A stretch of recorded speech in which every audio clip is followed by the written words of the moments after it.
सफर मुजफ्फर का महीना जारी उसारी है। यह वो महीना वे कि जिदे विच हज़रत अली उल मुर्तज़ा शेर खुदा करमल्लाहु ताला वजहुल करीम ते हज़रत फातिमा तु ज़हरा रज़ी अल्लाह ताला अन्हा दा निकाह मुबारक होया।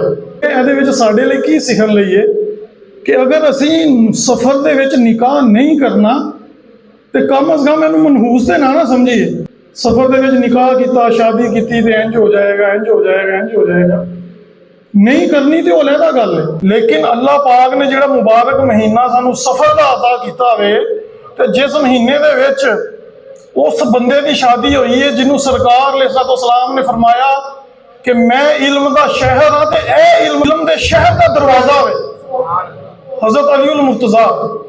अगर उन्होंने इल्म नहीं सी कि सफ़र दे विच मैं शादी की तो मेरी शादी नाकाम हो जानी है, तो फिर किन्नू इल्म होएगा। उन्होंने शादी हज़रत फातिमा तु ज़हरा दे नाल हुई तो अल्लाह पाक ने बेटा भी इमाम हुसैन जे अता फरमाया, जिन्हें नेज़े ते चढ़ के भी कुरान पढ़िया। तो सरकार अलैहिस्सलाम ने भी फरमाया सफ़र कुछ नहीं, यानी सानू तालीम दी कि सफ़र कोई ऐसी चीज़ नहीं कि तुसी को जी सफ़र मनहूस है, सफ़र च इंज नहीं करना, सफ़र के महीने च नहीं करना। शादी करनी करो, निकाह करना है तो करो, बरकत होएगी। नहीं करना तो क्यों पैड़ा क्यों कहना है।